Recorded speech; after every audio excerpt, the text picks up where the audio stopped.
They were not like other soldiers. When Allied troops first came face to face with an SS battalion during the Second World War, they immediately understood one thing. This enemy would not surrender. These men did not retreat. They did not ask for mercy. They fought until their ammunition was gone, and even then, many continued the fight with knives, fists, or sheer desperation. From the very beginning, the Waffen SS had built a reputation not merely as elite soldiers, but as fanatics who viewed death as preferable to capture. Across the battlefields of Europe, Allied units quickly learned that fighting the SS meant something different. Encounters were often brutal, chaotic, and unforgiving. SS soldiers were known to resist even when surrounded, even when wounded, even when defeat was certain. Surrender, in their worldview, was not an option. This mindset alone made them exceptionally dangerous. But there was more. As the war progressed, stories began circulating among Allied troops. Stories of mass executions, stories of burned villages, stories of concentration camps hidden behind barbed wire and smoke. Slowly at first, then with horrifying clarity, soldiers began to realize that the SS were not simply another military formation. They were ideological warriors, personally loyal to Adolf Hitler, shaped by years of indoctrination that blurred the line between soldier and executioner.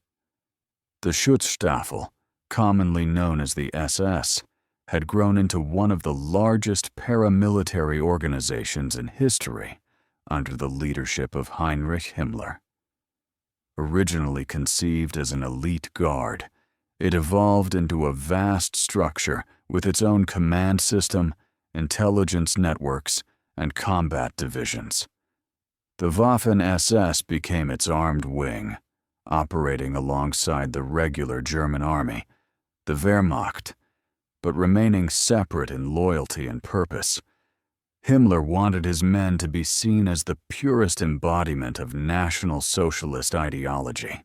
Unlike the Wehrmacht, whose officers often traced their traditions back generations, the SS owed everything to Hitler and the Nazi Party.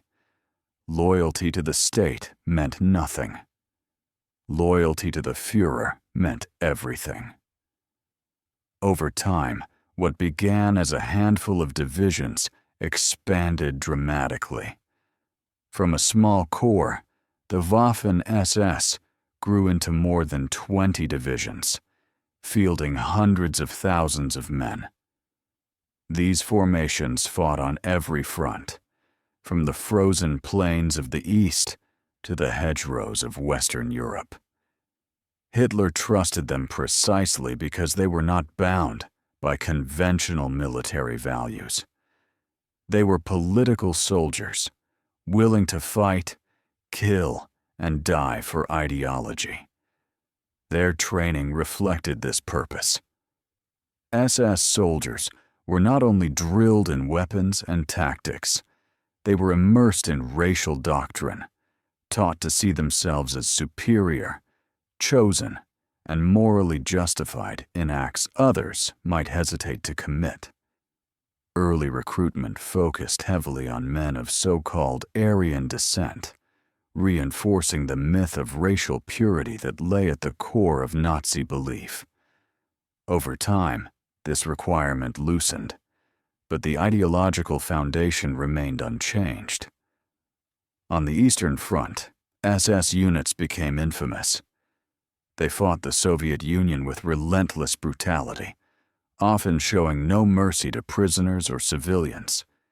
Entire villages were destroyed. Civilians were executed in reprisals. Women were assaulted. Children were abducted and sent to Germany to be raised as Germans. These were not isolated incidents. They were part of a system. By the later stages of the war, many Allied soldiers no longer viewed SS personnel as legitimate combatants. They were seen as criminals wearing uniforms. This perception grew stronger as Allied forces pushed deeper into Europe and began uncovering evidence of industrialized murder on a scale never imagined. And this is where everything changed.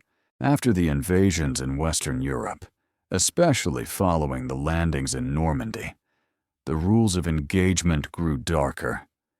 SS units continued to fight with fanaticism, often pretending to surrender only to attack again when Allied troops lowered their weapons. Some Allied soldiers paid for mercy with their lives. Word spread quickly through the ranks.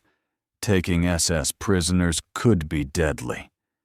If you are watching this now and want to understand how ideology reshaped warfare, loyalty, and morality during the Second World War, take a moment to subscribe. This story reveals not just what happened on the battlefield, but why the lines between justice and vengeance began to blur. As reports of concentration camps filtered back to the front lines, anger turned into something more dangerous. Soldiers who liberated camps like Dachau and Bergen-Belsen would later describe scenes so horrifying they defied comprehension. Stacks of corpses, starving prisoners barely clinging to life, evidence of systematic murder carried out with chilling efficiency. For many Allied troops, the SS uniform became a symbol of all they had seen and all they could not forget. Officially, there was no Allied policy ordering the execution of SS prisoners. International law remained clear.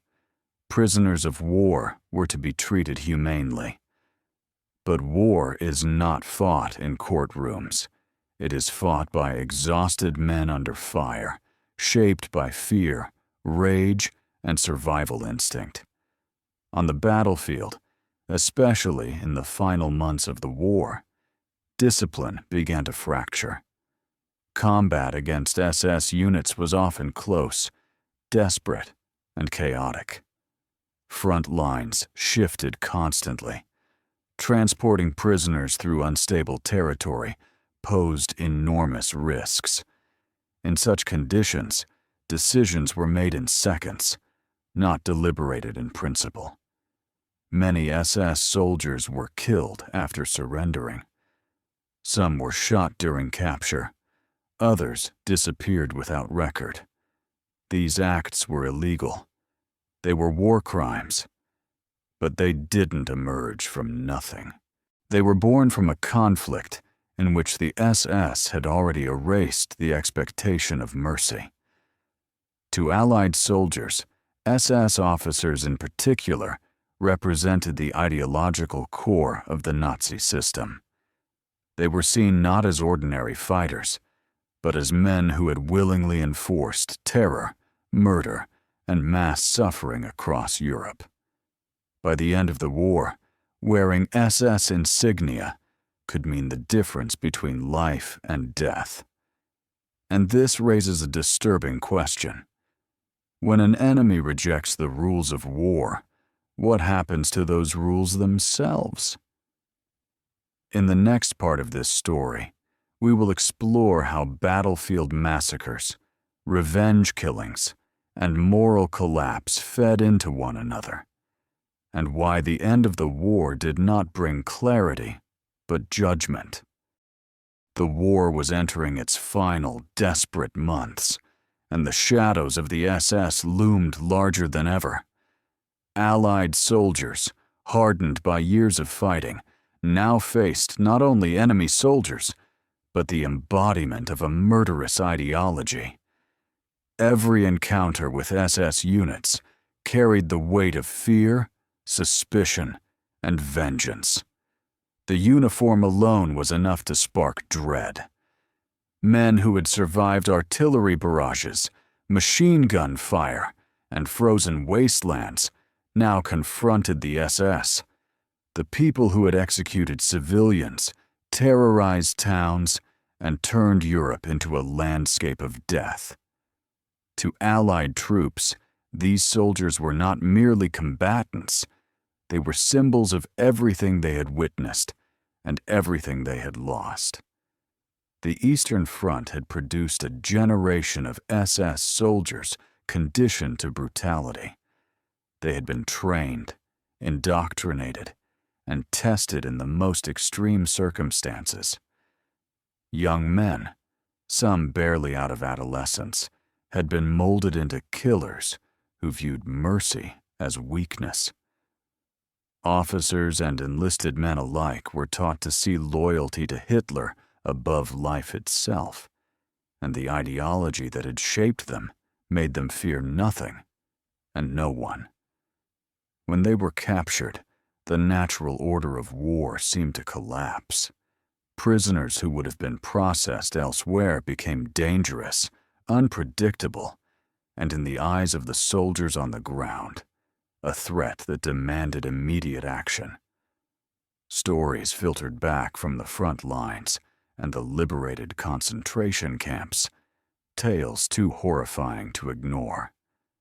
Dachau, Bergen-Belsen, Auschwitz, names that would forever haunt history, became synonymous with the SS's capacity for systematic cruelty. Starving survivors, piles of corpses, evidence of industrialized murder. It was unimaginable. And wherever the SS had left its mark, revenge followed swiftly.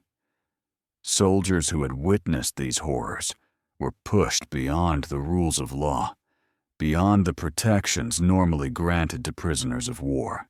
The uniform itself became a target, a signal that the wearer was guilty before trial, a living reminder of the atrocities committed in the name of ideology. Combat in these closing months was close, chaotic, and relentless. Fronts shifted rapidly, lines collapsed, and prisoners were often caught in the crossfire. Decisions had to be made instantly. Life and death were measured in seconds.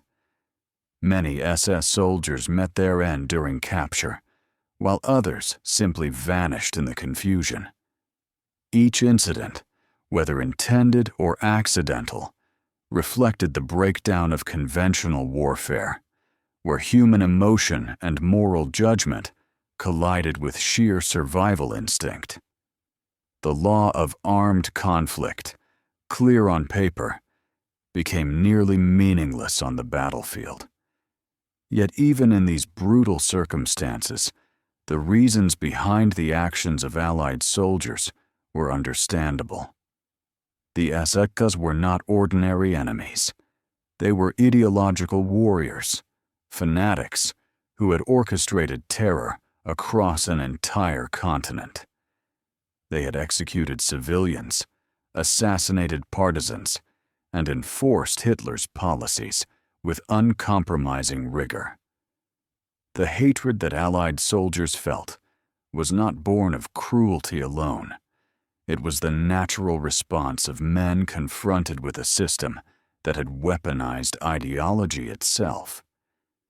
In that environment, the lines between justice, revenge, and survival blurred. By the end of the war, every SS insignia carried the weight of guilt. Even surrendering did not guarantee life. For many soldiers, encountering an SS officer was not a chance to take a prisoner. It was a confrontation with a living embodiment of evil. And in the chaos of battle, ideology often dictated fate faster than law could intervene. The end of the war revealed the complex moral calculus that soldiers had to navigate. When faced with an enemy that rejected the rules of war entirely, how could the rules themselves survive? If you've watched this far, you now understand the intensity of this moral and physical battlefield. The SS were not simply soldiers. They were a living, breathing challenge to justice, law, and humanity. And their legacy forced Allied soldiers into decisions that history still struggles to judge. If you want to explore more stories like this, to see how ideology, warfare, and human choices intertwined in the most extreme circumstances of history, make sure to subscribe, leave a like, and comment below.